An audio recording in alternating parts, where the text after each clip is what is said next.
Okay, I'm going to call the meeting to order.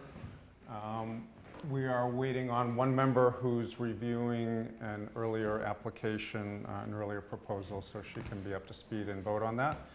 So welcome everybody. This is the ZBA on March 10th, 2020. My name is Ed Cameron and I'll be chairing this evening in the absence of the chair, Rob Chimpetti, who's not here tonight. So we'll have the business portion of the meeting and then we'll get right into the proposals, to the application. So if all members can make sure that they are mic'd up with themselves on, and also we are being recorded on local cable, Channel 9, for friends and family who want to watch. And we are also recording audio, as we usually do, which will, so we're kind of doubly protected. So we're going to go into the business section. If Ms. Pomeroy could do the roll call. Sure. Roll call for the meeting of March 10th, 2020. Mr. Champetti is absent. I am present. Mr. Cameron? Here. Mr. Moore? Here. Mr. Delisle? Here. Ms. Webb? Here. And Mr. Swanton? Here. We have a quorum, sir. Thank you. And we have a quorum and we've got enough members to vote on the various items. So we will, the members have introduced themselves. So we'll start with the business meeting, and we've got minutes from February 25th, which were sent out. Anybody wants to make any comment, any discussion? If not, is there a motion and a second to approve? I have a comment. Sure. On the first page, on the second paragraph under the 71 Federal Street one, it says 425 square feet of impervious surface. I think it was intended to be impervious surface. Service, it says? Okay. Service should be surface. Okay, yeah.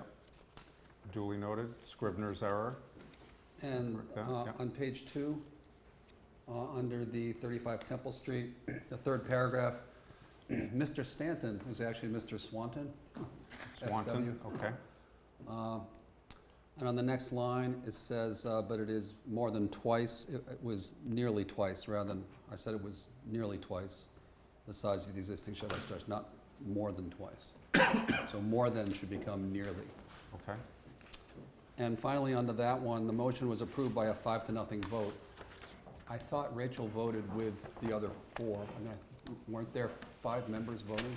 I don't recall, but I thought it had all 5 votes. I didn't hear anybody vote against it. So. Okay. Yeah. All right, so with those Says 4, should be 5-0. edits as amendments. I had a question on the top of page 3, the first line. Let's see, the sentence starts at the bottom of page 2. It says the 984 square foot addition would be conforming for both lot coverage or open space. I think it was and. I think it should be and, yeah. Is that password? And. And Ms. Joy, our note taker, are you in the minutes and able to make those changes? No? Okay, great. Ain't that pickle? Okay.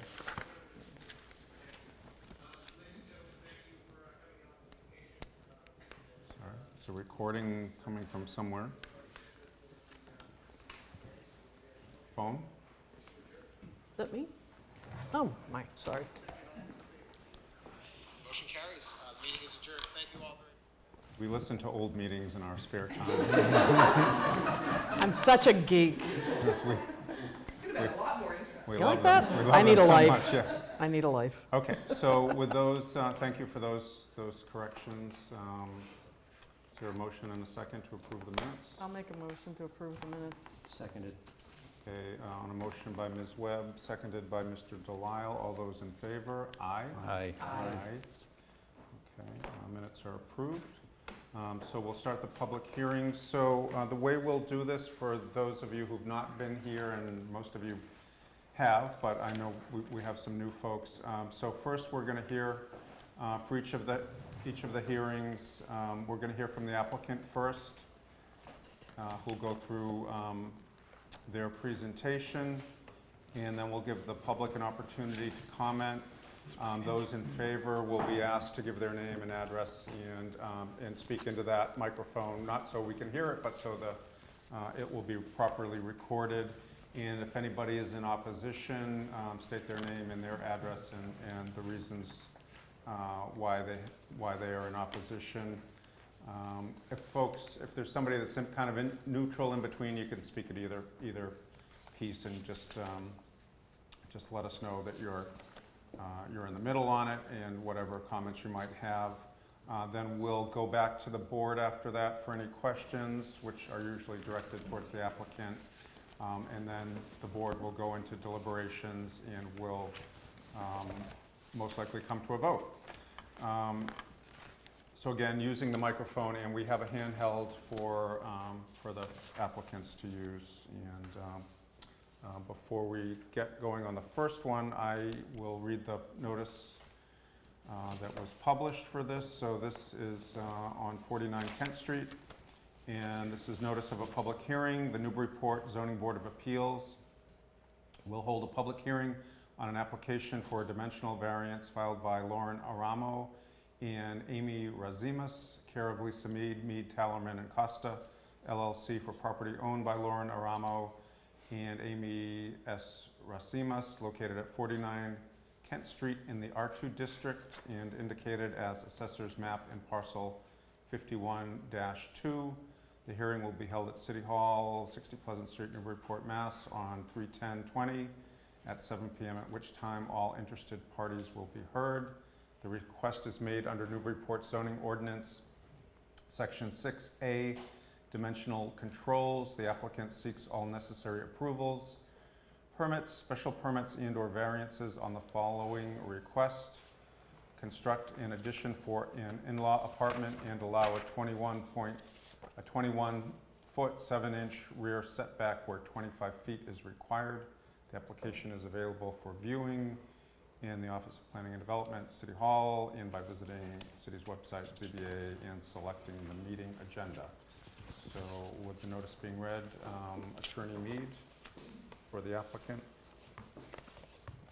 Thank you, Mr. Chair. And I was told that really may or may not work, so we brought boards. Okay, yeah, that's great. Oops. But it's good you have that up there because it will help better explain this. Usually our staff support, Caitlin Sullivan, is here to kind of do the audio visual. She's at a Community Preservation Committee meeting, so we'll do the best we can. If any applicant wants us to do it, we can call these up.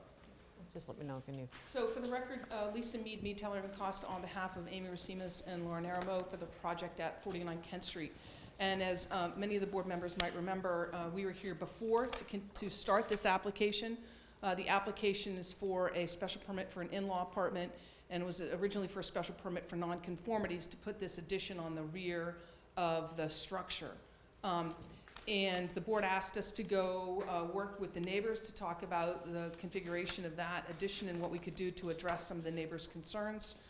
As a result of that conversation, we have changed the design in the back and made it more narrow, which required it to go a little bit into the rear yard setback.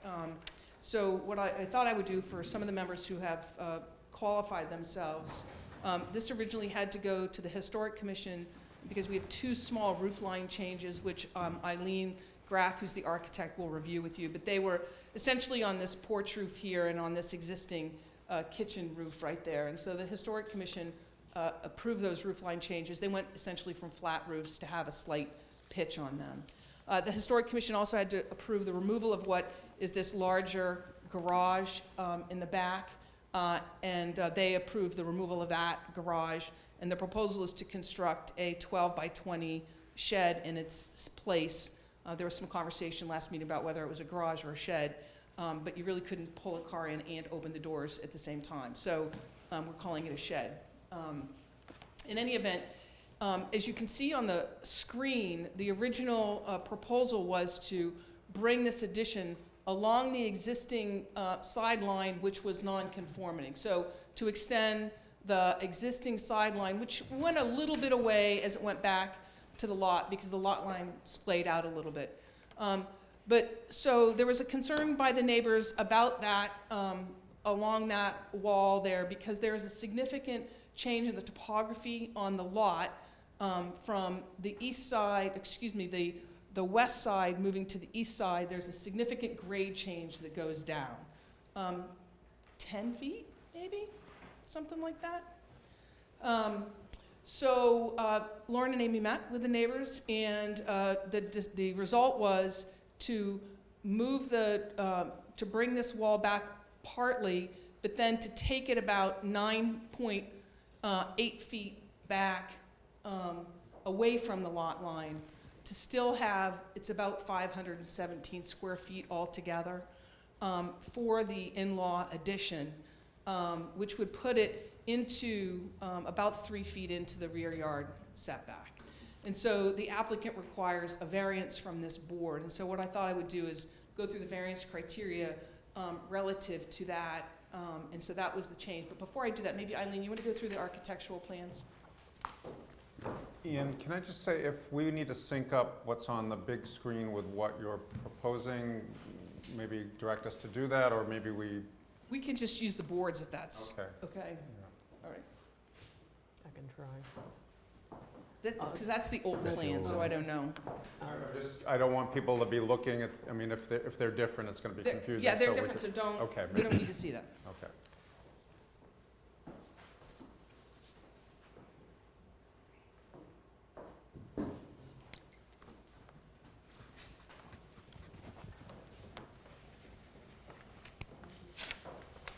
I'm actually going to quickly start on elevations, just to touch on the roof line changes so that we can sort of revisit that. So the areas that were changing were just this front covered porch on the driveway side towards Kent Street, and then as you further back on the property, there's another roof here. These were both flat, and so the applicant would like to bring some pitch back in to help with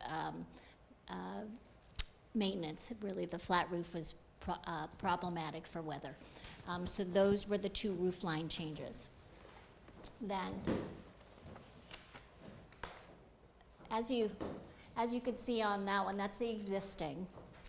And I'm going to show the change that happened as a result of conversations with neighbors. So, as Lisa had mentioned, this is the plane in which exists right here. And so we were extending for 26 feet. And what we've proposed doing is instead breaking that plane.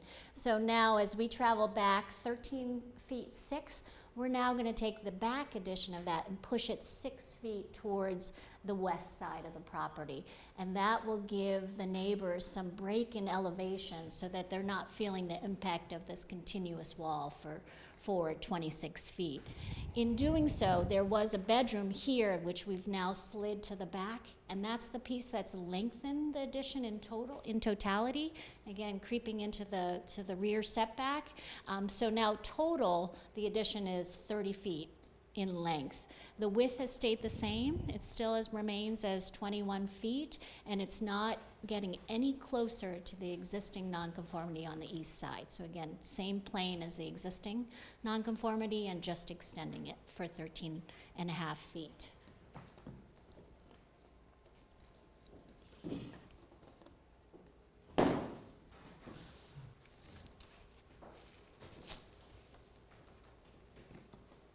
So the wall that's most impacted from the neighbors is this side here. So this is the east side. This is the existing back addition, and we are going to continue that plane for 13.5 feet to get this first part of the addition, push this piece back 6 feet from the property line, from the edge of the new addition. And so that's it from the side. From the rear, we're going to create, we've intentionally brought in some shallow pitches just to keep the addition as low profile as possible. Another thing that we had altered was minimized the openings that look into the yard. So now we've only got 2 small ones to minimize that sort of connection, visual connection.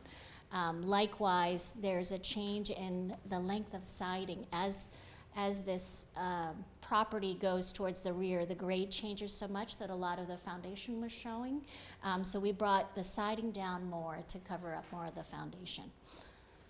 So those are the three changes: the step in that wall, the minimizing of openings to the west, and as well as bringing down some of the clapboard to minimize foundation. We did talk about drainage and such, because it is a lot of change in elevation there. So we want to handle that with some downspouts, and that would be handled on the property into some retention basin underground.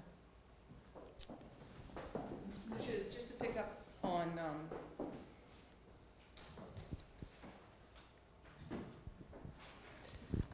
up on, what Eileen was saying, so the downspouts will be infiltrated into the yard, so they'll be kept, the drainage would be kept from the new roof in on the yard, so that it won't sheet off to the neighbors. So with that, I'll go through the variance criteria pursuant to section 10H6. So the question is there a reason for shape, topography, soil condition which creates the need to do this? And as we noted, we're doing this to pull it away from the neighbors. It's getting a little longer so we don't lose the space given how small the space is, and we're pushing it into the side of the hill as much as possible. As you might recall from the photographs from the original meeting, that both the topography from here to here and then from the front to the back, it goes into this gully, and I think that most anybody who's been out there knows that, and the original photographs were included, and I can get them out if I want to. So the basis for the hardship is topography, and it pushes the new addition 3 feet into the rear setback. So we're still 21.7 away where 25 is required. And then the next question is the strict application of the provisions of the ordinance, will they deprive the applicant of reasonable use? And in this instance, we believe if you have a strict application, it would deprive the applicant of reasonable use. This is a modest incursion into the rear yard setback. It's done in cooperation with the neighbors to help pull it away from, this isn't a huge addition. This is a 517 square foot in-law, essentially, and it's all in the back. It can't be seen from the front, and everything has been done to keep it compact in the back. So we believe that a strict application would be unreasonable for the proponents. And also, there's no substantial detriment to the public good in granting the relief. Here, not only are you allowing for alternative living arrangements for in-laws, and Lauren's parents will be moving in here, but in addition, we're doing this to help to try to resolve the issues that existed before and to come to a compromise related to the addition. Again, the 3'3" incursion into the rear yard setback certainly won't be detrimental to the Nebrozios back here. The shed currently goes to 2.6 feet. We're increasing that setback. It currently is 1.9. There's a large tree, and this is an open area back here. The D'Ambrosio's house faces Washington Street. So there's no net detriment, not just to the neighborhood, but certainly to the surrounding properties.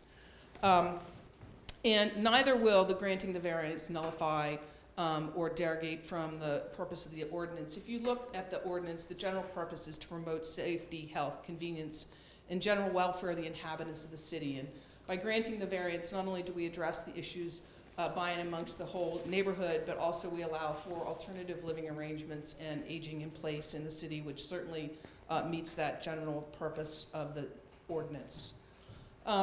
So by granting the variance, we don't believe it'll be a substantial detriment to the neighborhood, nor will it derogate from the purpose and intent, and it's certainly caused by a hardship related to the land. I don't know if the board wants me to go repeat all the special permit criteria for the apartment, which we met and agreed to comply with before. I don't think that the board had any questions about that prior, or the general special permit criteria related to whether or not the addition certainly doesn't create a new nonconformity. We're asking for the variance for that, but nor is it substantially more detrimental to the neighborhood, which we had that discussion. So I'll just let the board ask questions then. Okay, I think that's fine. All right. Thank you. Is there anybody speaking in favor of the application? I should probably say something. I'm Martha Vancouver, 45 Kent Street. So thanks Lisa. And my neighbor in between, Monica Roos, is unable to be here tonight, so I am speaking on behalf of her as well. We met with Lauren and Amy, and we feel there was a good faith effort to mitigate the issues we felt, privacy, drainage, and damage to Monica's garden during construction. So we don't have any objections at this point. Thank you very much. Thank you. Anybody else speaking in favor? Anybody speaking in opposition? Okay, questions from the board? Just one, I did qualify by listening to the recording, as you heard from my person. Just a question, any of the revisions to the plans impact at all any of the criteria explanations within the special permit nonconformities? No. No. Thank you. Yes. Mr. Moore? Could you go into the drainage a little bit? The downspouts, are they going to a dry well or it's an underground? Yeah, it's essentially a Dispersion? dry well. So there's like a Caltech container that gets filled with gravel and sand. Crushed stone, That's yeah. put underneath, and then the downspouts, there's a perforated pipe that runs underground that Yep. takes it there. Okay. Right. How are the circumstances relating to the soil conditions, shape, or topography unique to this property when the property up the hill sits up higher and the property down the hill sits lower? Right. This isn't unique to this, this property, it seems to me. The slope affects the whole street. The whole Kent Street goes from High Street down to the river, Right. all going down. So I disagree. And here there are two specific ways. So actually, while this is certainly lower than this property, the height difference between this driveway and here, once you get here, this backyard is much flatter than this yard. This yard has a significant slope both from front to back and side to side. This house up here sits on top, and certainly they have a little sidewalk here, but the whole house is up high. That whole lot is higher for sure, but the slope starts here and drastically goes down to this end, which is unique to this yard. This yard has a more gentle slope to the back, to the front as well. The drastic slope from the front to the back, as well as from the side to the side, is absolutely unique to that parcel. Okay. I had a question. So the original proposal that we heard in late January, you were just looking for the special permit for nonconformities and the special permit for the in-law apartment. And those changes that you made are what triggered you to now need a variance? Correct. So we originally only needed a special permit for nonconformities because we were extending the sideline. But as a result of moving this over and pulling it back A little bit. we go into the back. And how many feet did that little bit go back? 3 feet 3 inches because it's 21.7 and it was 20. And you were at 25 Yeah, we originally? met the ordinance before. Okay. I can't read the.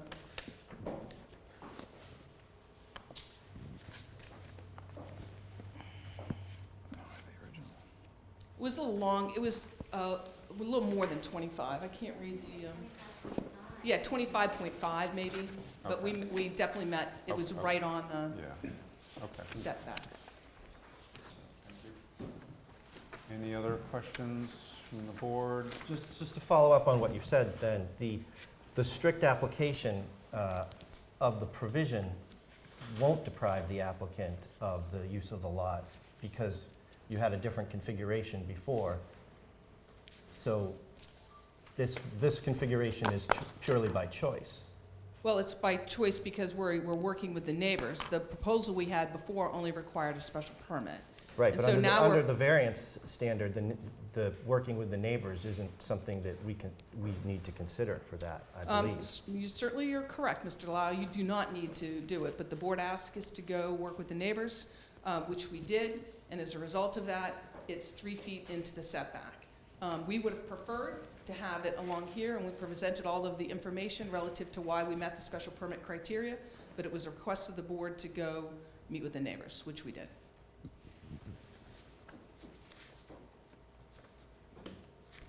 Okay.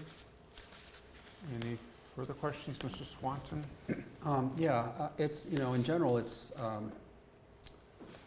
I think accessible apartments, accessory apartments for in-laws is a great thing. I guess I'm having a hard time following the topology argument. I walked by, the site from the sidewalk, and I could see the hill sloping down. Since the whole argument here, to Stephen's point, is around topography, is there anything that shows topo lines or anything that shows the topography? So I don't have topo, but I can show you some of the photos to help. So here's standing in the backyard, here's the top of the corner, the end of the driveway, and you can see the slope down this way. I don't have one from the front to the back, but the front, well, I do, because it goes down like this to get to the back of the garage. Again, you can see the slope of the lot down like that, and I think there were a lot of head shakings last time when we were here. You can see in these pictures here how you go down in the top of the lawn here, and it goes down and is flat all the way across.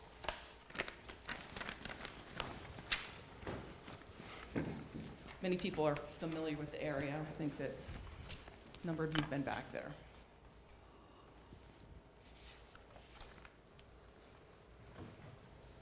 I had a question about the impervious area that's is that being increased in the back there from where the existing driveway is? Is it going to become all patio or all driveway? This is Adjacent to the new addition, yeah. right. in there. So this is proposed patio. The drive goes back here. We've just graded it so that we could show it was proposed patio and not building. Mhm. So there's no patio laid out yet. There's no landscaping laid out, but this will be patio, and the drive will come back to here. But the way it is today, it's just a straight driveway back to the garage? The driveway comes straight back to the garage, Mhm. all the way. So this isn't new. It comes all the way back. The drive comes all the way back to the garage today. Mhm. There is a gate that runs, an existing gate that runs right here. With a deck currently covering. Right. There's a deck that comes across, all the way across here. Mr. Swanton? I just have a follow-up question on this variance. You're only in like 3 feet and a few inches, so I mean, you could argue it's just a modest variance, but did you consider, it's such a small addition, it's only 517 square foot. Did you consider not going back that 3 feet plus and just coming out this way a little bit, like 2 feet more and making it up? I mean, it's such a small amount to avoid that variance. I know the living room would have been a little less square, but I mean, did you consider that? Eileen, do you want to address that? It certainly was something to be considered, and I can flip to a floor plan to sort of point that out. The challenge again is we're talking about a very, very small unit, and that it's really 2 units here. We've got the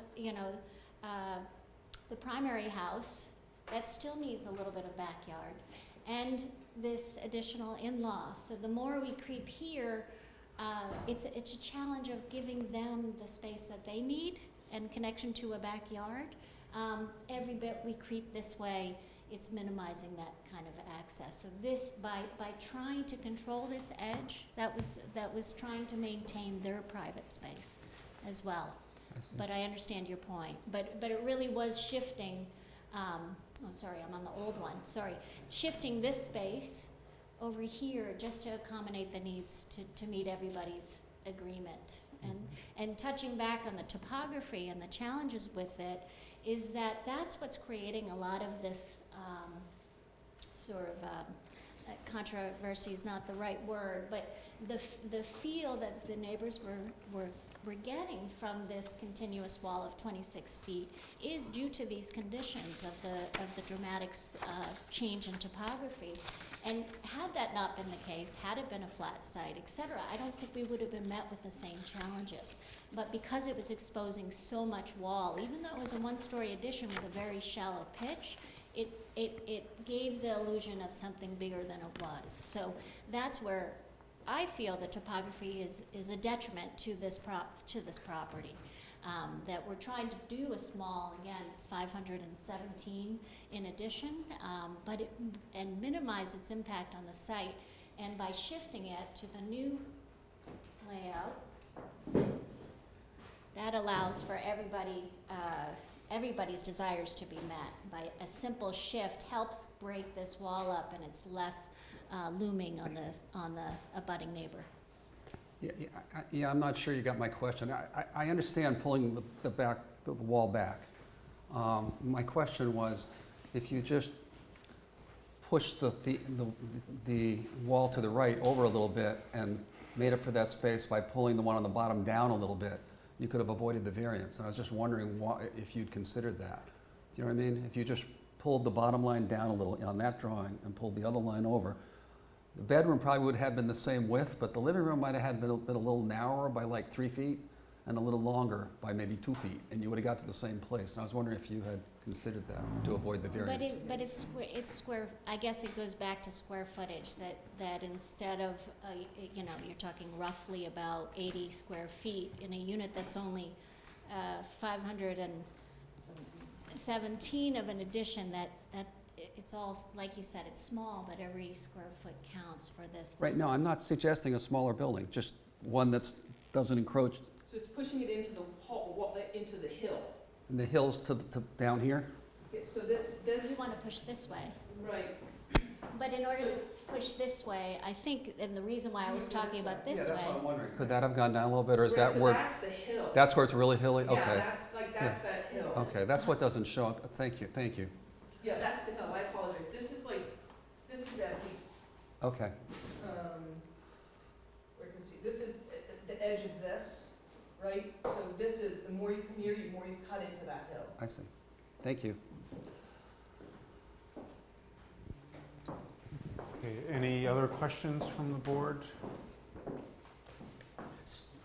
So that's the hill where their flat patio is going to be? I'm confused. That really confuses me. Because it seems, going by what Mr. Swanton suggested, if you pull that wall down and squish the other wall over, then you don't need a variance. You're taking a little bit of the flat patio area, but you're not getting any sort of special treatment, relative to the zoning regulations. So here's the hill, right here. But that's the back of the house. That's correct. That's where we are. That's the addition. No, we're on the side. But the hill runs this way, Okay. right? So if I go, here's that hill, right along here. That's the hill. That's the hill. Yeah, it goes, the property slopes both front to back, but the most dramatic slope goes down like that, right along here. I see. From the prior meeting, my understanding was that was a flat patio. Okay.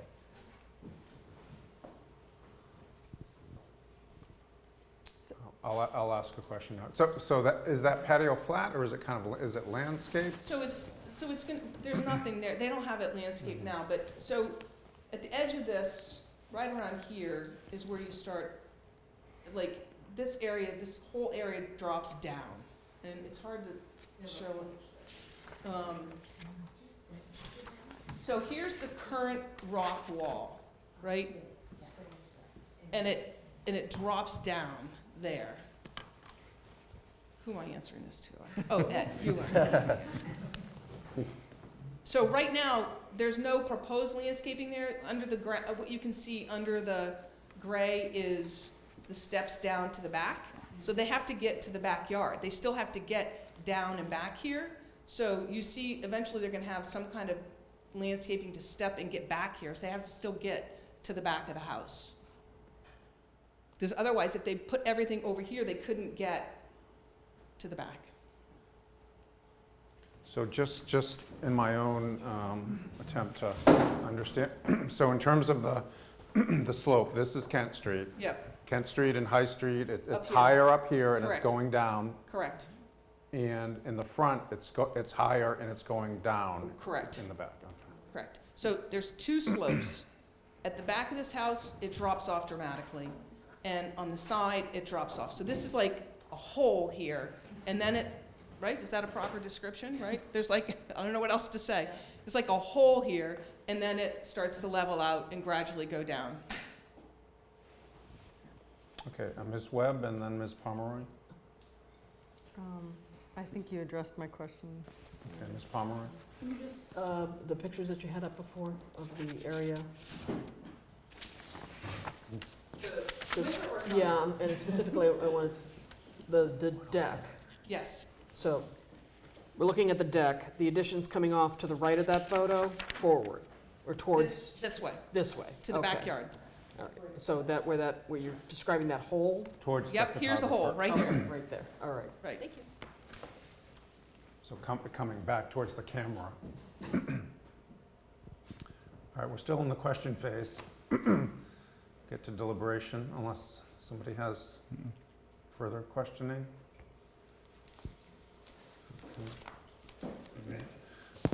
So deliberation. Procedurally, just so we understand deliberations, there's 3 matters before us technically. We've got the special permit for nonconformity, special permit for the in-law, and then the variance. So I think we have deliberation, we might want to deliberate on each one. I think that sounds like a great idea. So the first one is special permit for nonconformities for, to construct a 561 square foot in-law unit extending a pre-existing non-conforming side yard setback and lot coverage, and demolish existing garage, which we've also heard called a shed, and construct new shed in same location. So can I just correct something? So Yeah. under the original application, and actually, so the addition itself is 517 square foot, but for the purposes of the in-law, they are taking up a little bit of the existing house, so the in-law is actually 561 square feet. So that's where those numbers come. Okay. And you are still constructing a new shed? Yeah. Yeah. Yes. 12 by Okay, 20. okay. That hasn't changed. So that's the first of the 3 matters. Mr. Delisle? Procedurally, should we do the variance first? I just We could, I mean, think that makes probably the most sense. okay. Yep, sounds good. So this is for a dimensional variance to construct an addition for an in-law apartment and allow a 21-foot 7-inch rear setback where 25 feet is required. So I think we on the board are familiar, and we have in our, either in the ordinance, zoning ordinance, or in the staff report, the conditions, the criteria for granting a variance. So do we want to just deliberate on that first?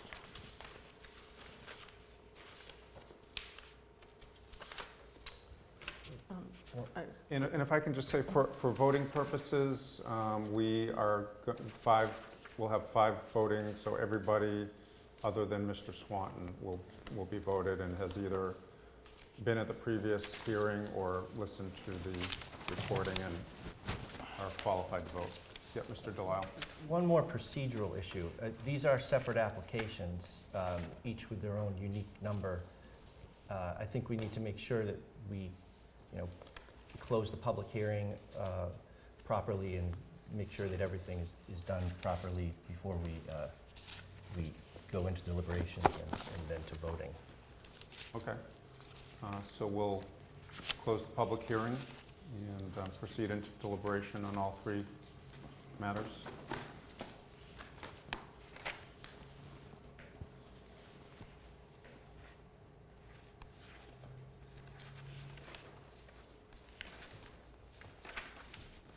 Well, I would Jump off. like to start, and I think that the applicant has certainly discussed the unique aspects of the lot with the topography being unique in the area from slope point of view, it's not only just a front to back slope, it's side to side, and, you know, I think it does meet the test of the variance criteria in terms of the topography.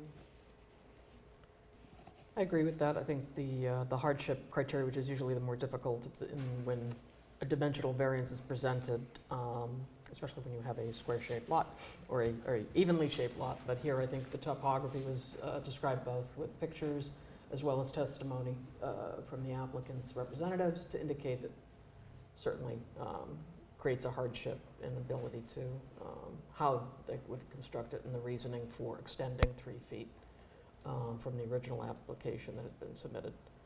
I also find that they met some of the, I think they met the other criteria. Strict application would, of course, would not allow them to have an in-law, and I think our ordinance really does favor the use of in-laws and as a use. So I think that by not being able to do it, by doing a strict application under a variance would obviously deprive them of that ability to use the land for an in-law apartment.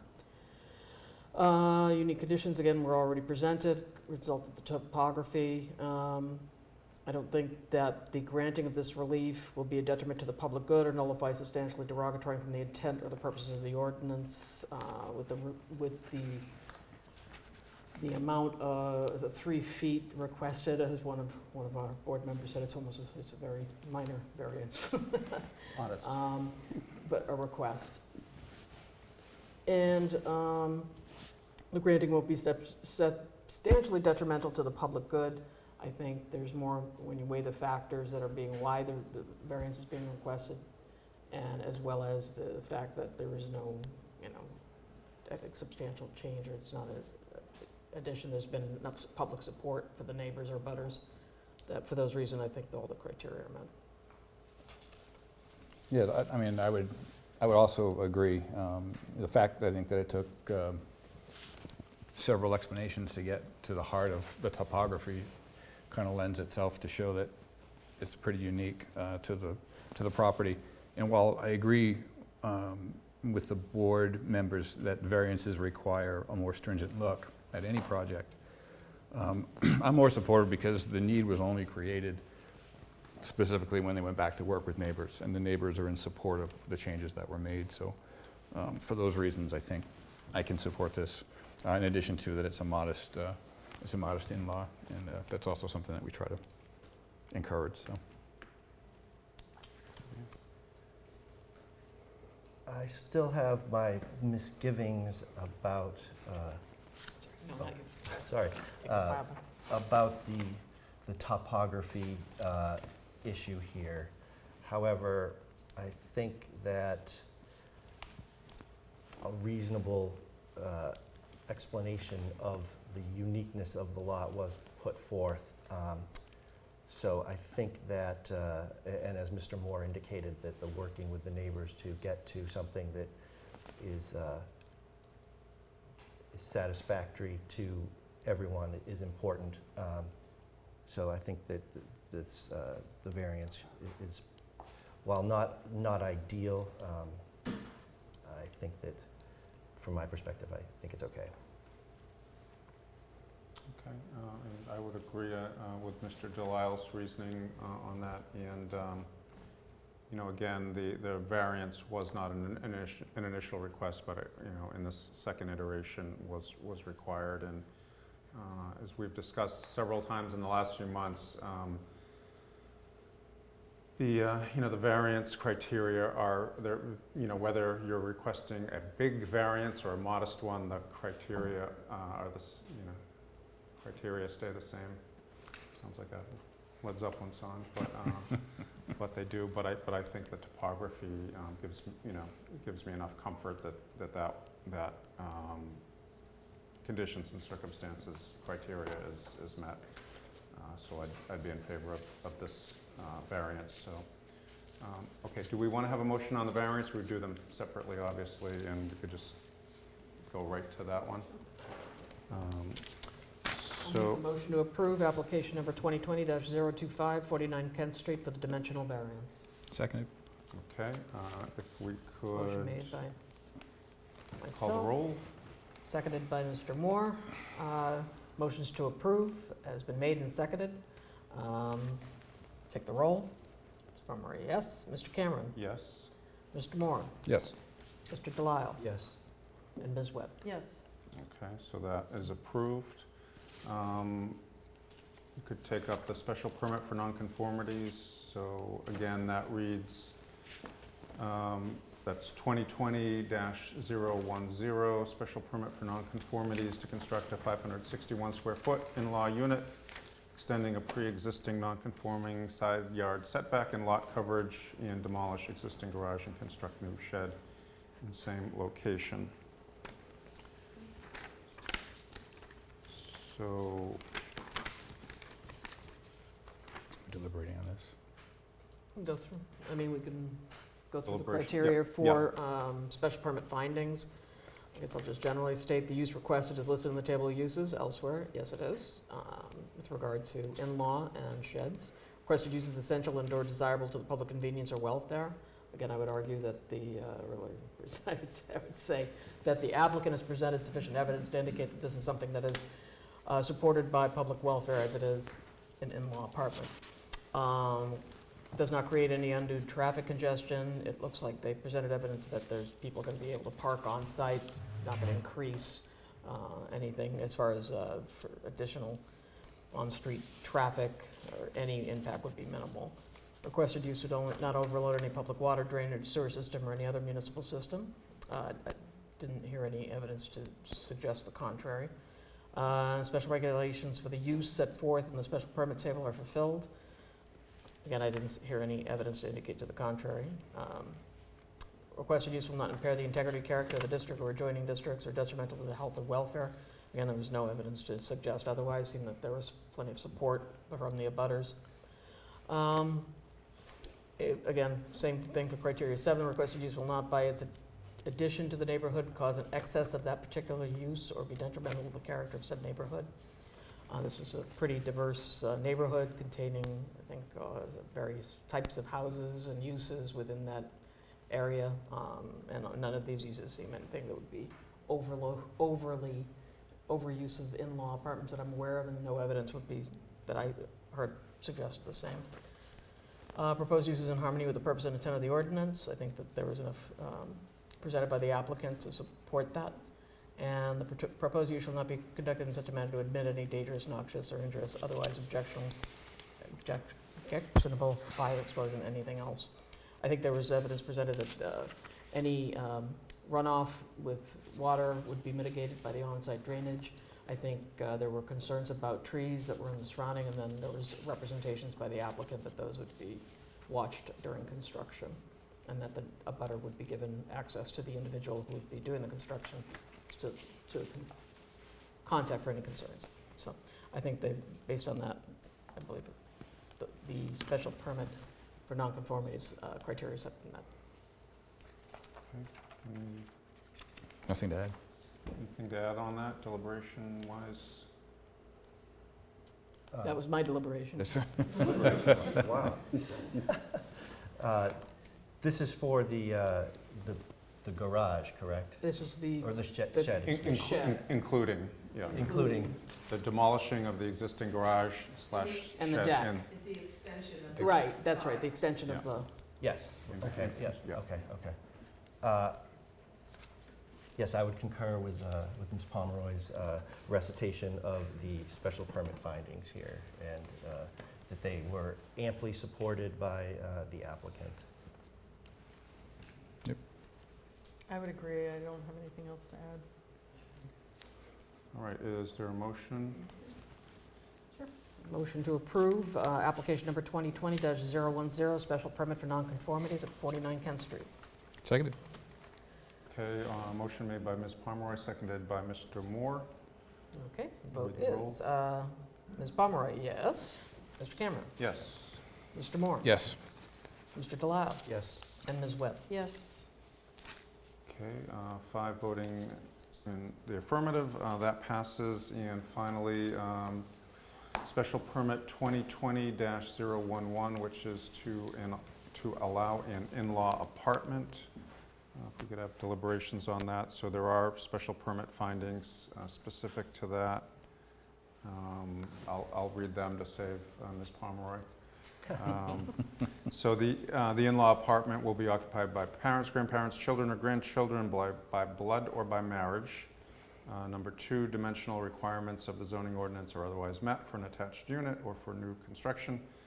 Number 3, the gross floor area of the in-law apartment shall not exceed 900 square feet. All new construction or additions shall not exceed 700 square feet.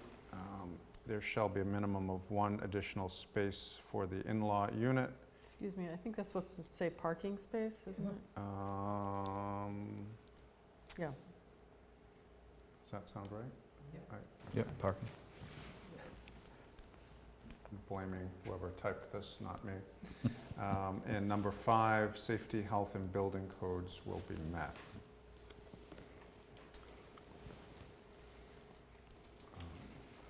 Something we didn't discuss, not to, the parking, so is there? There's 3. Okay. I think that was presented last time. Yeah. So deliberation on this?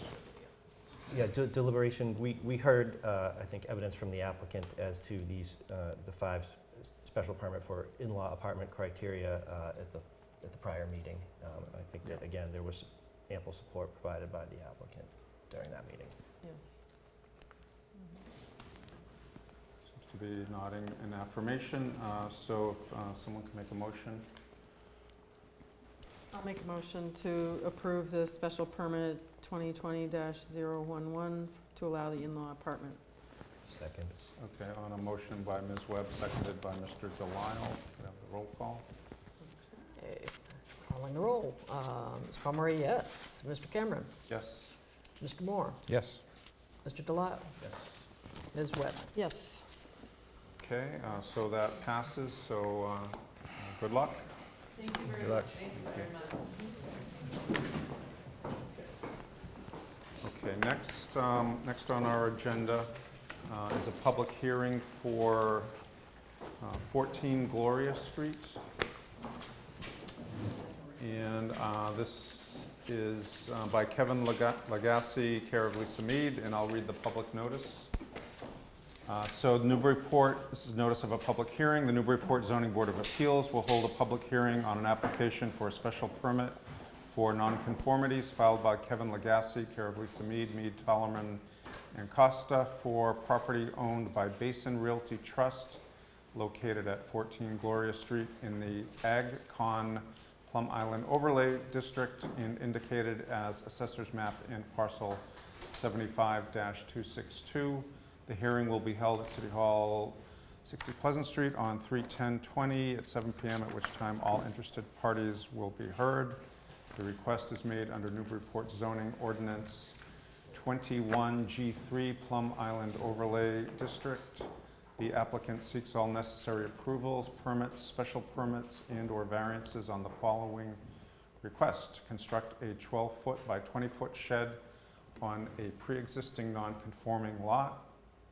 The application is available for viewing in the Office of Planning and Development, City Hall, or by visiting the city's website and selecting the meeting agenda. So if we could hear from the applicant. Thank you, Mr. Chair. Lisa Mead, Tellerman Costa, 30 Green Street, on behalf of Kevin and Ellen Legacy, who are here with us this evening. I just want to make sure, I believe that we provided to you in our application the letters of support. If not, I have copies of them, so I don't know if the office provided those to you. They're here. I think we did, yes. I believe they are. You have them? Yep. The 9? Ah, okay, here they are. 1, Yep. 2, 3. So as you heard the chair say, this property is on Gloria Street, 14 Gloria Street, and it is in the Agricultural Conservation District. For those of you who don't know, Plum Island is actually made up of the R3 district, and for those who are lucky, like the Legacies, the Agricultural Conservation District, which has a minimum lot size of 400,000 square feet. So, for those portions of the island that are the original portions, that is tough to meet.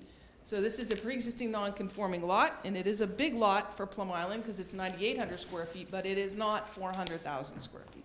So it's pre-existing non-conforming. It's also pre-existing non-conforming for the rear yard setback and for lot coverage. So the lot coverage in the AgCon is 3%, and the property already has 18.6%. So it's non-conforming for lot coverage, and that's actually why we're here, because we're adding to the lot coverage non-conformity. The proposal is to add this shed, which meets the accessory setback requirements of 6 feet from the rear and 6 feet from the side. We have already been to the Conservation Commission and received an order of conditions to do that. So the question for the board is, are we creating any new nonconformities? And the answer is no. We're exacerbating an existing nonconformity, that is the lot coverage. And so we're exacerbating it slightly by adding the shed. And so the proposed lot coverage will go from 18.6 to 21.1%. And then the next question is, will it be substantially more detrimental to the neighborhood than the existing condition? So it meets the sideline setbacks. It's a modest addition. We have letters of support from almost all of the neighbors, both in front, beside, and behind. There are actually, this is a large lot for Plum Island. Most lots, as many of you know, are 4,900 square feet on Plum Island. This happens to be a double lot. So there's actually a lot more space on this lot than most of the lots on the island. So it actually, if you look at the maps that we included for you, it actually overall has less lot coverage than most of the surrounding lots. And so we believe that the addition of this shed, which meets actually all of the setback requirements, is not substantially more detrimental to the neighborhood than the existing conditions, and we would request your support.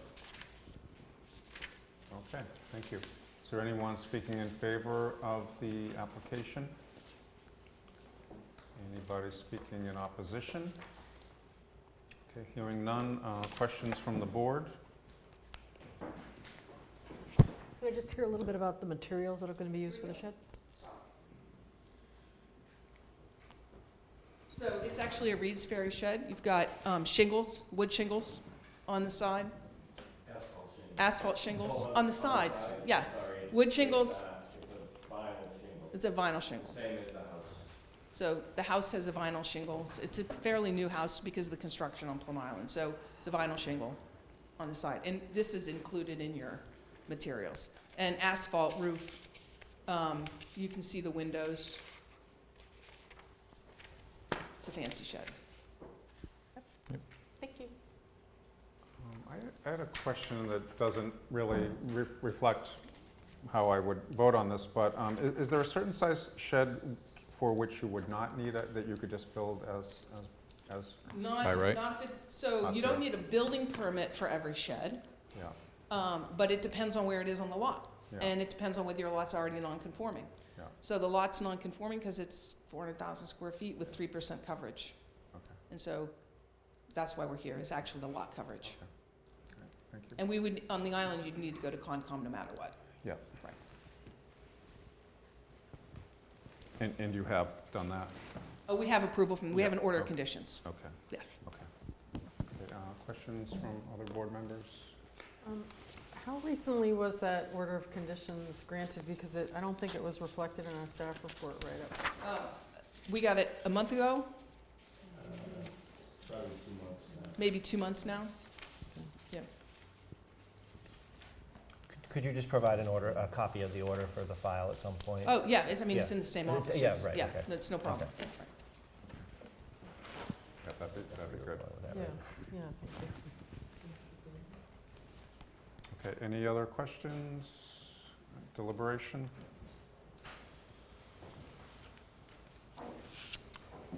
I think in looking at this application and hearing the presentation, it appears that there will be no additional nonconformity and that the proposed shed, even in the increase in lot coverage, is not substantially more detrimental to the neighborhood. Seems like it's a fine project. That'd be quality, looks like a quality structure with an oversized lot for the area that I can't see it being more detrimental as well, so both criteria met in my mind. Agree with my fellow board members? Comments so far? Yeah, I agree as well. I think the fact that it's, not within the rear or side yard setbacks and meets those dimensional requirements and has the support of the neighbors, makes it a good project. Okay, hearing that, is there a motion? I make a motion to approve 2020-022 14 Gloria Street, a special permit for nonconformities to construct a 12 by 20-foot shed on a pre-existing nonconforming lot. Okay, is there a second? I'll Second. second it. Mr. So, motion made by Mr. Moore, seconded by Ms. Pomeroy? Yeah, or Mr. Delisle. I put him Well, down. we'll pick one of them. How about Mr. Delisle? Okay, so motion made and seconded. All those in favor, roll call. Okay. Or Vote. Ms. Pomeroy is yes. Mr. Cameron? Yes. Mr. Moore? Yes. Mr. Delisle? Yes. Ms. Webb? Yes. That's it. Thank you very much. 5-0, thank you. All, motion approved. Thank you. Next on the agenda, 29 Hancock Street. So this is Lindsay and Michael Dunnigan. And I assume they are here? Yes, okay, great. So I'll read the notice. So notice of a public hearing. The Newburyport Zoning Board of Appeals will hold a public hearing on an application for a special permit for nonconformities filed by Lindsay and Michael Dunnigan for property owned by Lindsay and Michael Dunnigan located at 29 Hancock Street in the R2 district and indicated as Assessor's Map in parcel 25-44. Hearing will be held at City Hall, 60 Pleasant Street, Newburyport, Mass. on 3/10/20, 7 p.m., at which time all interested parties will be heard. The request is made under Newburyport's zoning ordinance. This is where I test my lack of Latin. 9. B2, extension or alteration. The applicant seeks all necessary approvals, permits, special permits, and/or variances on the following request. Construct a single-story addition resulting in an extension of a pre-existing non-conforming side setback. Application is available for viewing in the planning office, City Hall, or by visiting the website and selecting the meeting agenda. And if we could hear from the applicant.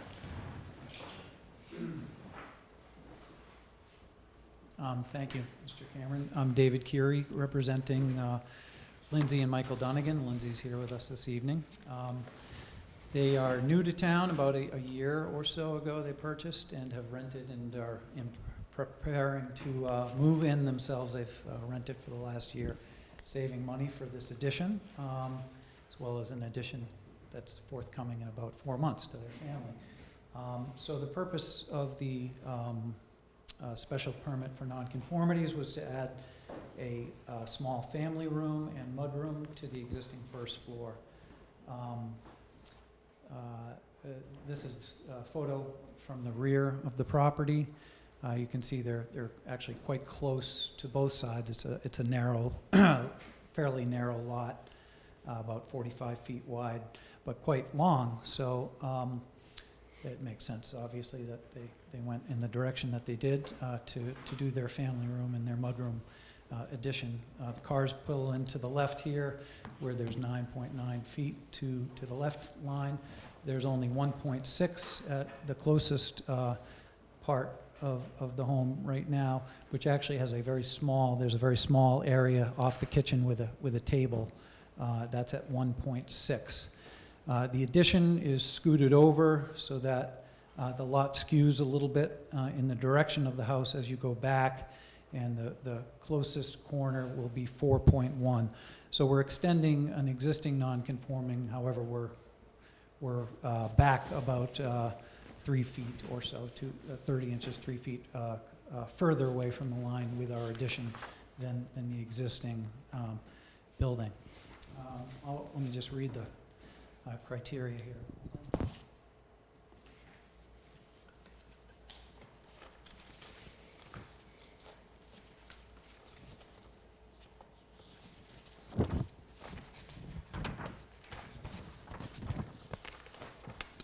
So the current use of the existing land is residential, one family. The proposed use will remain the same. The current structure is non-conforming with the requirements of the present zoning ordinance in the following ways. The side setbacks, which I alluded to before, it's 9.9 feet existing on one side, 1.6 feet on the other side from the side property lines. It's also the front setback, it's only 4.9, typical in the south end off the front property line where 25 feet is required. The lot itself is non-conforming in both its square footage and frontage. The lot is only 6,015 square feet where 10,000 is required, and the frontage is 44.97, as we said before, where 90 feet is required. The proposed one-story addition will extend but not intensify the right setback. There will be no new nonconformities.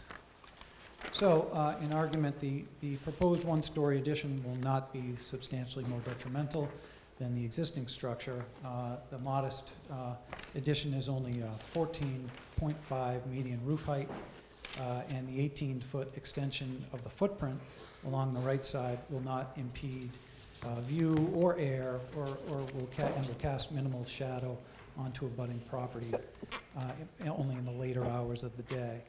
The massing of the structure, we feel, is appropriately scaled, smaller than the main house, and consistent in its form and its detailing. Thank you. Actually, in addition, Lindsay and Mike have gone around the neighborhood and gotten 5 letters of support, which I'll submit now. Okay, good. Yeah, if you could have those, that would be great. I do. Is there anybody speaking in favor of this application? Anybody speaking in opposition?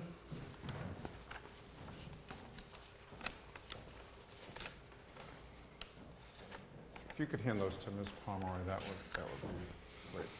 So 5 letters, if we could note 5 letters from neighbors have been added to the record.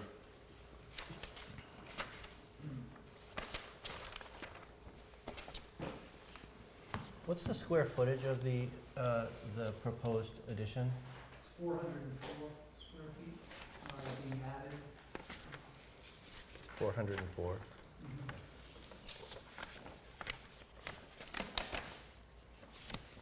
I have a question, if I may. Yeah. Could you just tell me what the proposed materials will be for the addition? It's going to be clapboard, the same way the existing is. Match existing in terms of detailing. And the reveal? Fairly simple. The reveal on this, I think is, I'm going to say 4.5 inch.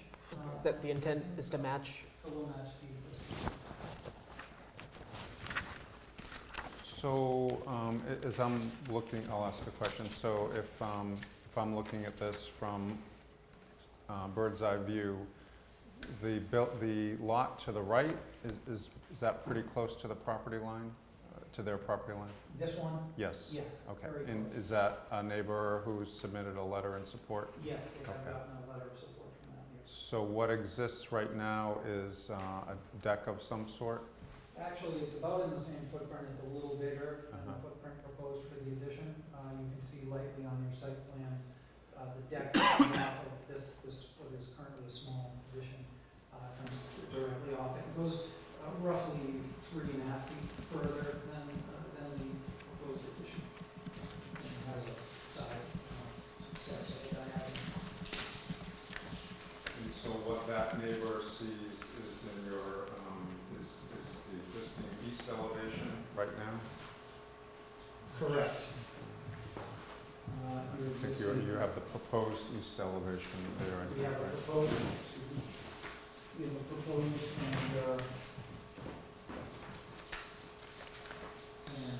So the proposed east elevation, I can't see very well, is that the lower left one? it is. Okay, all right, that's fine. So in doing this, obviously trying to break up roof lines, et cetera, also not disturbing the existing roof. We have kind of this, what was the mudroom area and table area, kind of defined as a that side. Again, there's a There are building, none, there's a yeah. building right next to it. Yeah. Yeah, so no need for, yeah. Correct. Yeah, there's a 6-foot fence there now, which actually is kind of in trouble, that will probably in the future be replacing with another 6-foot fence. Any other board questions? And there's no new deck off the back, correct? It's just No, the only those new deck- stairs coming off? The only new deck is at the entry now, with one that's about 8 feet by 4 feet, something like that. Just to get into the house. Nice. Further questions? Do we want to enter deliberation? And again, this is requesting a special permit for nonconformities. Deliberation? There's no new nonconformity here, just extending an existing, actually a little less intense as it's bumped in, I think, so I can't see how, in the second bullet point would be a change is not going to be substantially more detrimental. I mean, the roof line, the mass of it, the size, the fact you're taking up the biggest part of the lot, I think makes sense, so I think from my standpoint, it solves, satisfies, I guess, both points for the special permit. I agree with Mr. Moore on that, on both points, as well as like the fact that it's coming away from the property line. Yep. I think that's, I think it's a nice change. And the I'm sure immediate for the abutter for the that we abutter. most affected is in support, so. Yeah, I would concur that, that we can meet the special permit for nonconformities requirements, that there's no addition of a new nonconformity, and that the proposed change will not be substantially more detrimental to the neighborhood than the pre-existing structure. Okay. I agree with what I said before. I have nothing else to add. And I would agree. So is anybody willing to offer a motion? Make a motion to approve application 2020-023, 29 Hancock Street, special permit for nonconformities for the single-story addition. Okay, is there a second? I'll second it. Okay, on a motion by Mr. Moore, seconded by Ms. Webb. And we'll vote. If Ms. Palmer could call the Ms. roll. Pomeroy? Yes. Mr. Cameron? Yes. Mr. Moore? Yes. Mr. Delisle? Yes? Ms. Webb? Yes. All right, 5-0. Motion is approved, so good luck. Correct. Next on the agenda is 6 Butler Street, so Holly and Dave Mazur, who must be you. That's us. Okay, great. I will read the notice. And set up your stuff if you want. So notice of a public hearing. This again is for 6 Butler Street.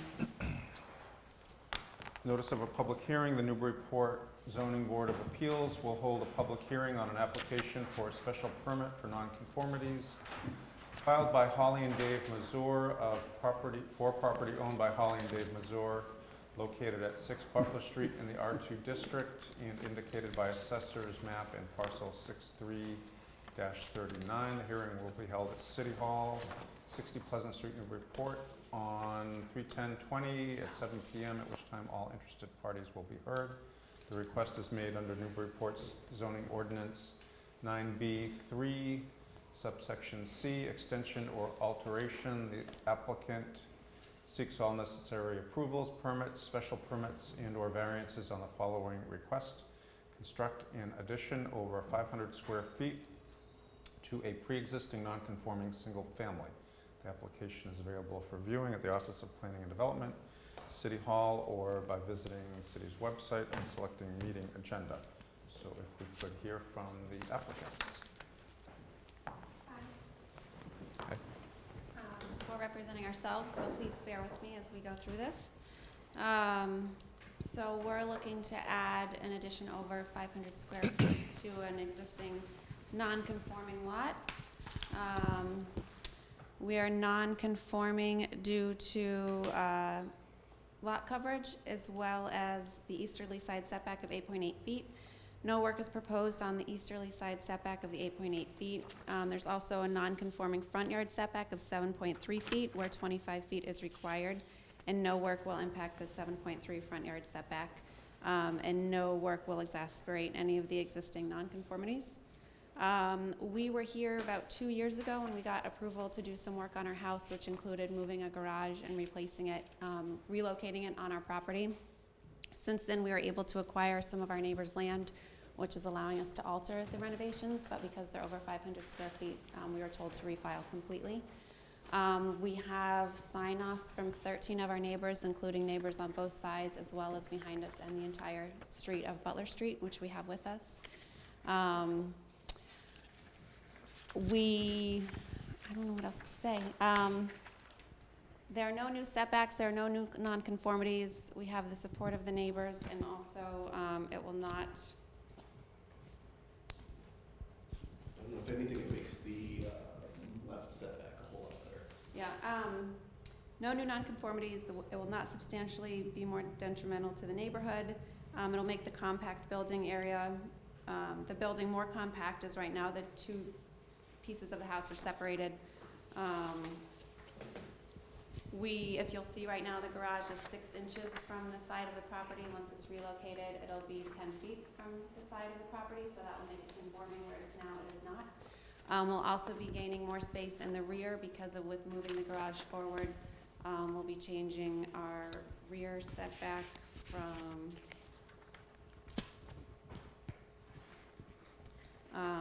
30 to 46, where 25 is required. And none of the other nonconformities are going to be impacted. So I think that's what I have, if that's covers. Okay. Okay. All right. Anybody in the audience in favor of this application? Anybody in opposition to this application? All right, questions from the board?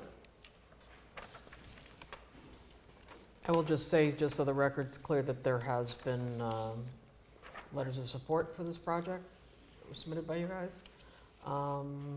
You're at 6. I have letters from 9, 5.5, 3, 4B, 4, 297 Merrimack, 395 Merrimack, 5, and 1 more. 8 Butler. There's a few more.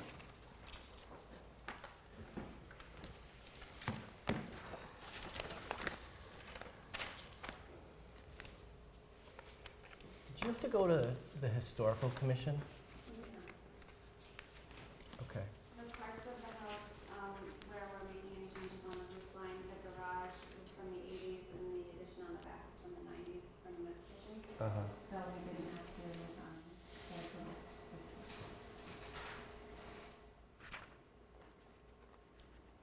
Is the space above the garage going to be livable space? It's already finished space. Oh, it is. So that's part of why we're moving it, to maintain that space. It's a 400 square foot finished bonus room, and we'd like to use it as a master bedroom to give us 4 bedrooms instead of 3.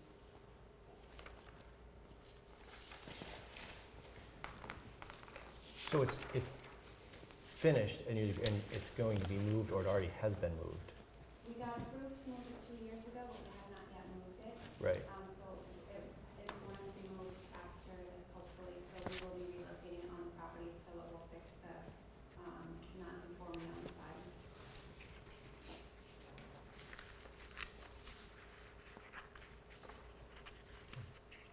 Could I ask a point of clarification? So the existing garage is a detached 2-car garage, correct?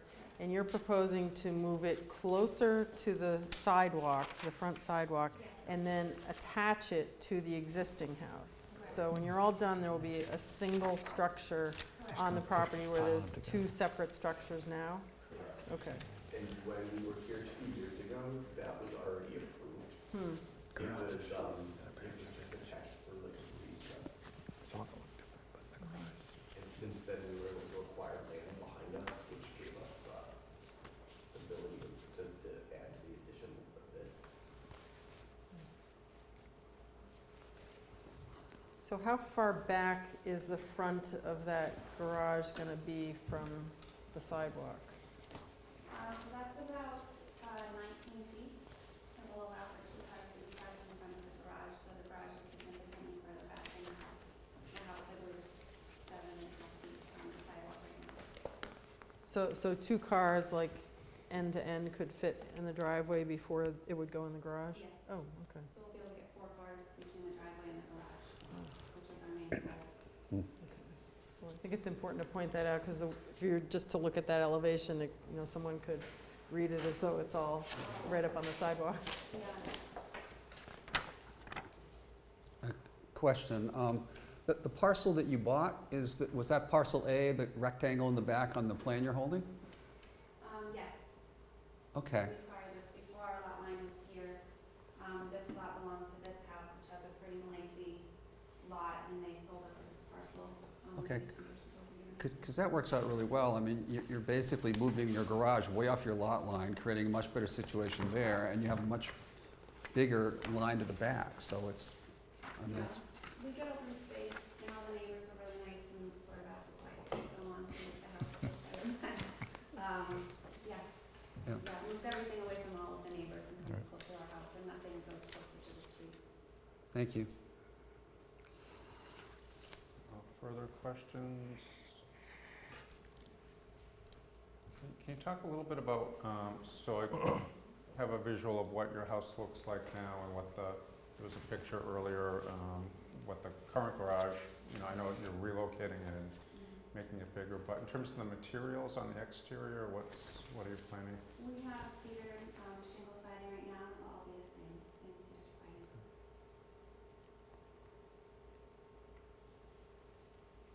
And what is the size of how many additional square feet are you going to get out of this of living space? It's 612 square feet, but that also includes the screen and porch area. But that does not include the 400 existing above the garage already. Okay. And so most of that additional square footage is sort of the connecting All the connecting building? units. Okay. I'm good for questions.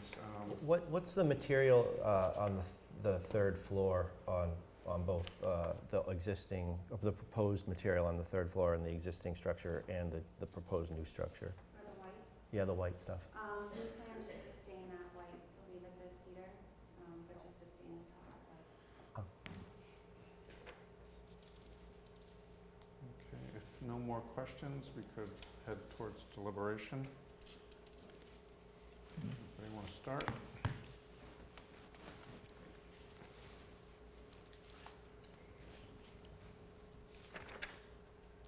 Well, given that it was, the applicant was approved for the original move of a garage, and it's really just kind of compacting structures. And then, again, since you were able to buy that land to be able to put it in the back of the house, to be able to put it to use with a little extra living space, I don't find that unreasonable at all. I think they've met the criteria. I think for the Yeah. special permit of nonconformities, there's no new creation of any new nonconformity. And I think with the purchase of the land and back, they actually reduced some of the prior nonconformities of the land for side setback and rear and lot coverage. I don't think overall it's an overly, it's not something that's not going to be detrimental to the neighborhood due to size, massing, and all of that, as well as it doesn't appear to trigger the tree and sidewalk ordinance, so we don't have to deal. That's not going to be an issue here. Other than that, I could support the application. I am a little bit concerned about the massing, but I guess that, as you explained, it is set, what's about like 16 feet back from the sidewalk, and you do have a fair amount of support from your neighbors, and so that counts for something. I would agree, I'm not going to add any more. Yeah, I'm a little, I know you got a lot of great neighborhood support. I'm going to vote in favor of this. At the same time, the massing of this, I'm really familiar with that street, and although it's been a while, it seems big, and I know the garage is pushed back a bit, and that's fine. In the front of your house right now, you don't have columns, do you? So it is still looking like that. And so you're somehow adding a bit of a porch there? Yeah, in the we're front? asking to keep it the same depth from the street, just extend to the length of the front of the house, just to be aesthetically not pleasing. Okay. But we won't be coming any closer to the street to create any Okay. non-conformity. Just to follow up on that, it won't be coming any closer than the existing step or Exactly. Stairs. I We're see. really just extending that across. the step? Oh, Just to okay. cover the stairs. Yeah, like I don't know if we'll be able to fit much more than a potted plant, but, And that didn't have to go to historical committee? What year was the house, the original house, the main house built? 1904.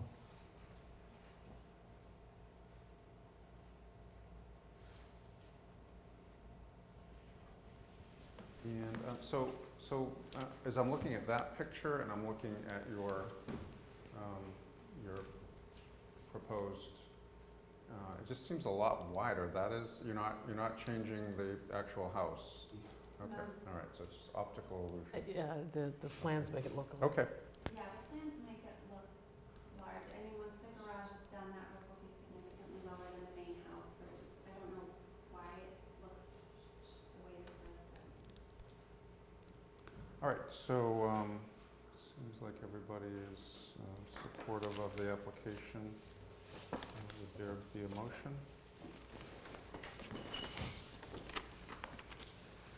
I'll make a motion to approve the special permit for nonconformities 2020-024, 6 Butler Street, to construct an addition over 500 square feet to a pre-existing nonconforming single family. Seconded. Okay, on a motion by Ms. Webb, seconded by Mr. Moore. Roll call, please. Take the board's vote. I'm voting yes. Mr. Cameron. Yes. Mr. Moore. Yes. Mr. Delisle. Yes. Ms. Webb. Yes. Okay, motion passes 5-0, so application's approved. Good luck. Good luck. Great, thank you. Our last application is Beth Israel Leahy Health, also known as Anna Jakes Hospital. I will read the notice. Notice of a public hearing, the Newburyport Zoning Board of Appeals.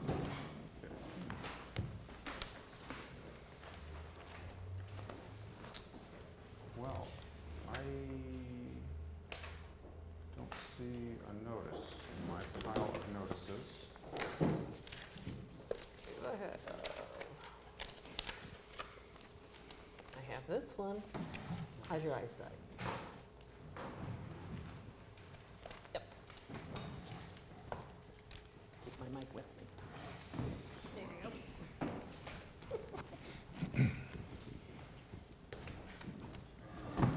Rory for saving me. So, notice of a public hearing. Send an envelope. The Newburyport Zoning Board of Appeals will hold a public hearing for an application for a sign variance filed by Beth Israel Leahy Health, Anna Jakes Hospital, for property owned by Beth Israel Leahy Health, Anna Jakes Hospital, located at 25 Highland Ave in the GACM district and indicated as assessor's map in parcel 39-44. Hearing will be held at City Hall, 60 Pleasant Street on 3/10/20 at 7 p.m., at which time all interested parties will be heard. Request is made under the Newburyport Zoning Ordinance, Section 8A, signs. The applicant seeks all necessary approvals, permits, special permits, indoor variances on the following request. Allow a sign that exceeds the allowable height. The application is available for viewing in the Office of Planning and Development or on the city's website. So we could hear from the applicant. Thank you, Mr. Chair and members of the board. For the record, Lisa Mead, Tellerman Costa, 30 Green Street, on behalf of Beth Israel Leahy Health Systems, Anna Jakes Hospital. With me this evening is Dave Fowler, the Senior Director of Support Services, who's in charge of this project, and Matt Bluette, who is the architect on the project. Just to bring the board up to speed, and I'll go through the general parameters of the project so you know, even though we're here for a very finite reason, we have received major site plan approval from the planning board on this already. And last night, the city council finalized their special permit for this. The city council is the special permit granting authority for the general acute medical care district.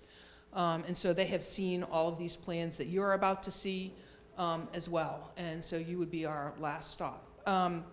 The applicant is proposing to construct about an 11,000 square foot addition on the southerly and easterly sides of the building in order to increase the size of their operating rooms and reconfigure the main entrance, which Matt will go over for you. This also involves moving the helipad 25 feet away from the building because the building is coming out. So the peach, if you will, on here is the new addition and new construction, and the helipad is moving 25 feet away from the building to accommodate the increase in the size of the operating rooms. Just to kind of give you a history, in 2007, we received a special permit for the construction of the fast-tracked and emergency room facilities. In 2008, the hospital constructed Wallace Bashaw Way to take and the new medical building off of Wallace Bashaw Way. One of the things the city did with that, many of you may know that that was the pit before. The city owned it, and there was a whole group project done essentially where the hospital purchased from the city and then constructed Wallace Bashaw Way in order to take the traffic off of the neighborhood streets in that area. So that was done in 2008. In 2010, the city approved a master facilities plan which deconstructed the energy and heating and facilities in the hospital, took down the big smokestack, and constructed additions on the top of the hospital to allow for single occupancy rooms. This board at that time approved the Institution for Savings sign that exists on the side of the building in the back, which is a major donor sign, which is what we're here for today, because the Anna Jakes received a significant donation from the Institution for Savings to allow the construction of those single occupancy rooms. And then in 2018, 2019, you didn't see this application, but the hospital added the parking lot to the rear, which was part of the deal with the Avita project, the memory care center in the rear. And tonight we're here for this new project, which is pretty exciting. And I'm going to turn it over to Matt to go over it before I go through the criteria. So again, Matt Bluett, Jake Architects. So as Lisa pointed out, what we're doing is we're putting a very discreet L-shaped addition hugging a building that was built in the mid-90s with the current operating rooms. They have 6. They're not increasing that. What they're going to do is build 2 new ones that are larger to allow for orthopedic procedures, more equipment, more people in the room, require bigger rooms with more technology. And we're only going out as far as we need to. The helipad is out here already, so we're encroaching a little bit on that, but we have the room because if you're familiar with the site, this is a very large lawn area that's going to be there. We're just encroaching, again, as minimally as we need to for this part of the addition. The rest of the addition, as Lisa pointed out, is for their entrance sequence and lobby. And if people have been out there now, the drop-off that was built in 2010, you still have a very long way to go before you're actually in the hospital proper. So what we're going to try to do is extend that lobby and enclosed space to the drop-off. So now people aren't walking out, especially in winter conditions, before it's windy out. There's a lower entry that will be maintained. It's going to be included and integrated into this addition.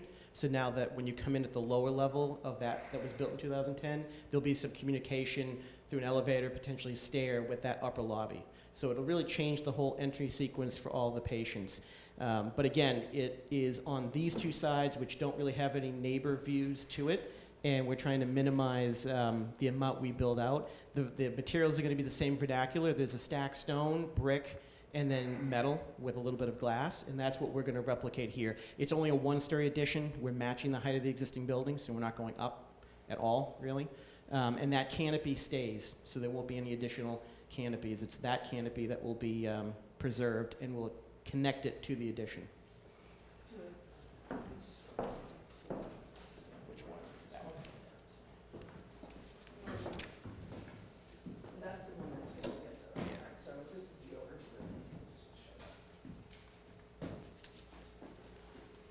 So what we're going to do is that one, but you can see it on this one. The new sign opportunities, one will be kind of under and behind the canopy, so when you walk in, there'll be a sign right there above the new entrance doors, which will be fairly low, just above the doors. And then on the lower entry, because like I said, we're gonna make it communicating, the sign that's to the left of that entry will now be a little higher up. It'll be kind of really at the first floor level, but it's almost 2 levels when you're down at the ground floor level. And that's the sign there. And that's the sign we're here for tonight. That one. So there's actually a third sign we don't need approval for, which actually runs across the bottom of here as well for the garden area. So these 2 signs are within the confines of the ordinance. This sign is 2 feet above it. The ordinance requires no higher than 20 feet. This sign is at 22 feet. Thanks, Matt. So just to back up, as recently as 2017, the City of Newburyport's master plan recognized Anna Jakes as being the largest employer in the City of Newburyport on our ever-expanding medical service industry. Indeed, they have a growth forecast for the healthcare industry in Newburyport, and they want to support that as part of the master plan. We've noted that this new project has 3 opportunities for donor signs. They're actually already committed, the donations from the donors, and this recognizes that donation to the hospital to allow them to do this work. The one sign is 17 feet above grade. That's this one. This one is 6 feet above grade. That's let down there. And then the Capalupa one, which is what we're here for tonight, is 22 feet above grade. None of these signs are lit, just like the institution sign that you can all see when you go to the back. The institution sign is not backlit either. It's on the top where the building is, where the single rooms are. And they're all facing the rear of the hospital. None of them are facing the street or a public way. They're all facing back into the parking lot of the hospital. So nonetheless, we go through the special permit criteria, the variance criteria under 10H6 to allow for the placement of the sign. The hospital structure and location on the property was largely determined by the original construction and placement of the Anna Jakes Hospital main building in 1904, many of which you see on Highland Avenue at the front. Since that time, in efforts to reduce impacts on the neighborhood, the hospital has expanded towards the rear of the property. Additionally, a unique issue related to the hospital is the location of the City of Newburyport water tower on hospital property, which is on the highest point of the hospital property. There you see it there. I don't know that we have it on the, yeah, you can see it here. Here's the water tower, which poses a unique obstacle for use in building on the hospital.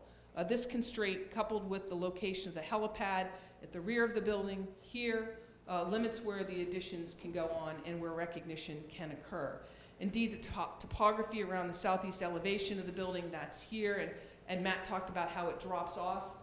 There used to be, that's where the whole power plant was in the hospital, which is now moved, but it was down there because there's this drop in the back of the hospital property. And the location of the helipad is where it is due to the high pine trees that surround the hospital property. Many of you know they're over 100 feet tall surrounding the hospital property. All that to say that these natural features of the property have lended themselves to requiring the hospital put their signage to the rear of the hospital in these various locations, which recognize the architecture and are sympathetic to the architecture that is being proposed. These conditions and circumstances are unique to the hospital, and until recently, was definitely unique and does not affect the neighborhood in general in the area.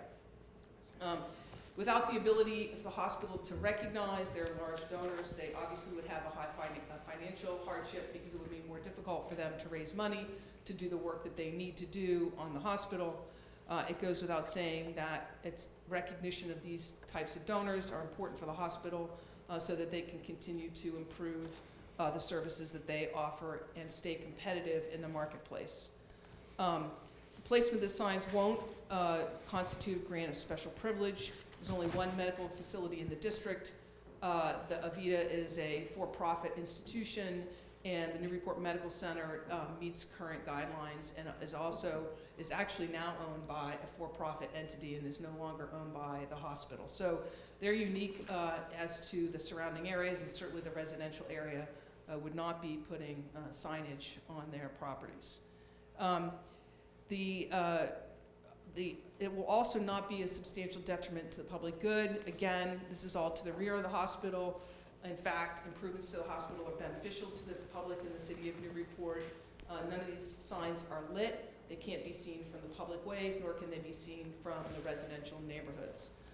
As a result, the applicant requests that you grant a variance to allow the sign to be 2 feet higher than what the ordinance allows. Okay. Thank you. We only have 2 members in the audience. Anybody in favor?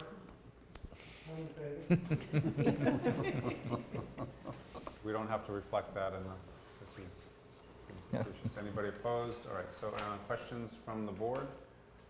Could we please see the signage photo there? I couldn't see it It's behind all the chair. the same design that the hospital uses now on the exterior, the recognition sign. So many of you can see the institution sign when you go up. It's there now. It's the same exact Thank you. signage. And again, it's not lit in any way. Well, our staff report says all of the 3 signs will be backlit. Right, so that was a carryover. They originally thought that they were going to be, but none of them are backlit. So if you can put it as a condition, none of them are backlit. The original institution sign is not backlit. None of the signs are backlit. I actually prefer backlit, so I see them at night. Yeah, that's right. Okay, other questions? Are the 2 signs going to be level with each other? I know because I know the outpatient entrance sign has to be so high because it looks like it's going even with the regular. Right, so that wasn't by design, it just looks that way to me. This is that grade up, right? Yep. Yeah, so the other sign, here's the Matthews sign, so it's not at the same height, otherwise we'd be here. So this is at 17 feet.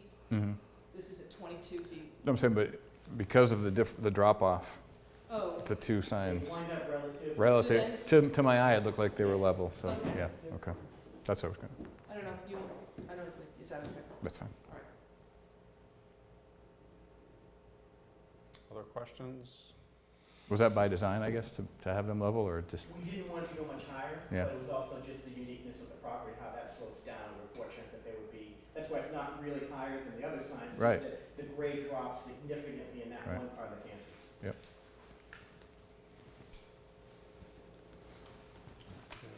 No further questions being seen. Deliberation.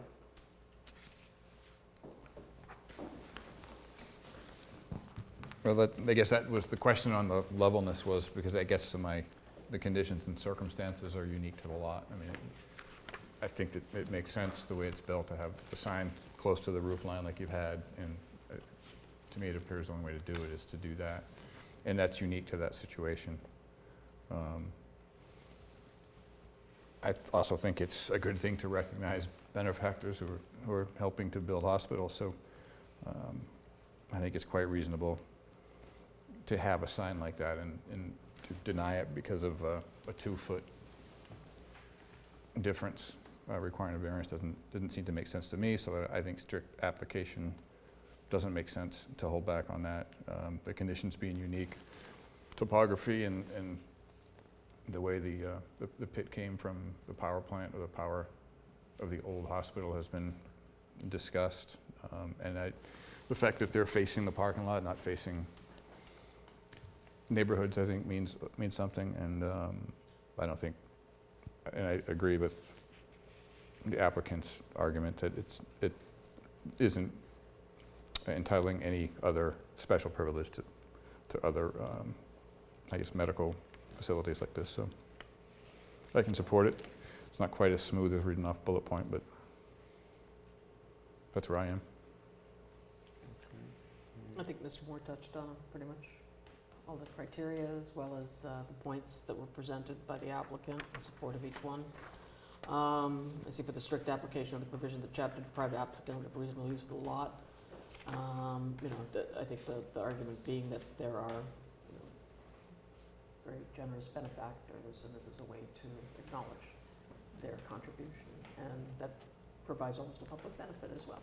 Yep. And the fact that these are not backlit signs, they're in the parking lot, all of which are reasonable, and I would be in support of it. I think all that being said, I think we do still have the variance statute, section 10, and the Newburyport zoning ordinance as well. And while this is a variance for a sign, we could probably be a little bit more flexible, but nonetheless, as Vice Chairman Cameron said earlier, a variance is a variance regardless of how small. Sort of sounded like Dr. Seuss. But under these circumstances, I could support this. I would agree. I'm not going to add anything else. I think my peers have articulated the variance criteria and how the applicant has addressed all of them. So. Okay, I agree as well. So would somebody like to make and second a motion? I make a motion to approve the variance application for 25 Highland Avenue, application number 2020-026. I'll second it. Okay, on a motion by Mr. Moore, seconded by Ms. Webb. Ms. Conroy, could read the roll. Okay, motion to approve 2020-026 sign variance. The vote is myself, yes. Mr. Cameron? Yes. Mr. Moore? Yes. Mr. Delisle? Yes. And Ms. Webb? Yes. All those in favor, application is approved. Thank you. Good luck. Thank you. Thank you. Congrats. Okay. Motion to adjourn. Second. Motion by Ms. Webb, seconded by Mr. Moore. All those in favor? Aye.